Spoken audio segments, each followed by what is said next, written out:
voerstreek wordt ook wel eens de Toscane van het noorden genoemd. Nu naar het schijnt, want ik ken het hier vooral van de dwarsliggende happaars en de moeilijke taalkwesties. Maar er is ongetwijfeld veel meer. Ik begin dan ook bij het begin. Dit is de bron van de Voer waar de streek haar naam aan dankt. Welkom in Voeren. Een weekendje Voeren begin je best met een bezoek aan het bezoekerscentrum. Hier vind je alle info over de mooiste wandelingen in de streek. En bovendien leer je de lokale fauna en flora persoonlijk kennen.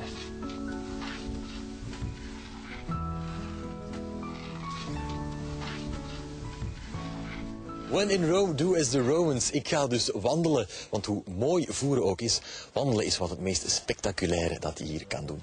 En ik ben niet alleen.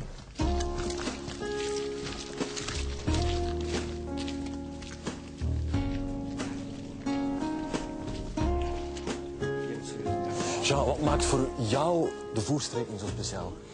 Kijk, hier de Voerstreek, het is voor het toerisme erg belangrijk de stilte wat hier is. De mensen komen echt tot rust hier, omdat het gebied, het is nog niet volop in bloei, maar de stilte brengt de mensen hier toch echt naartoe.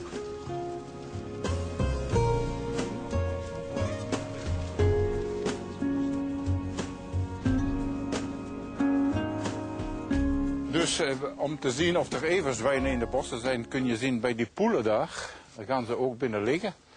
Als ze in die poel even gelegen hebben om zich droog te wrijven, komen ze bij een boom. Komen ze aan die boom schuren. En daar zie je aan eigenlijk hoe groot het everzwijn is, de hoogte van de modder wat op de boom zit. Kijk, en als we nu niet te veel lawaai maken, stil zijn, hebben we kans hierachter in die berg, hebben we de kans om een ree te zien. Daar, ah joh.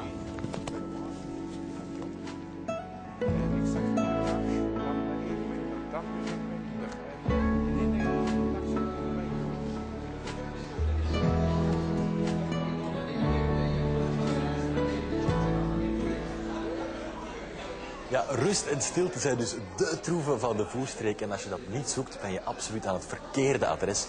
Maar gooi daar de prachtige natuur en de unieke gezelligheid bij. En een weekendje Voerstreek wordt absoluut de moeite waard. Kom vooral zelf van de rust en de stilte genieten in de Voerstreek. Alle informatie vind je op www.toerismelimburg.be.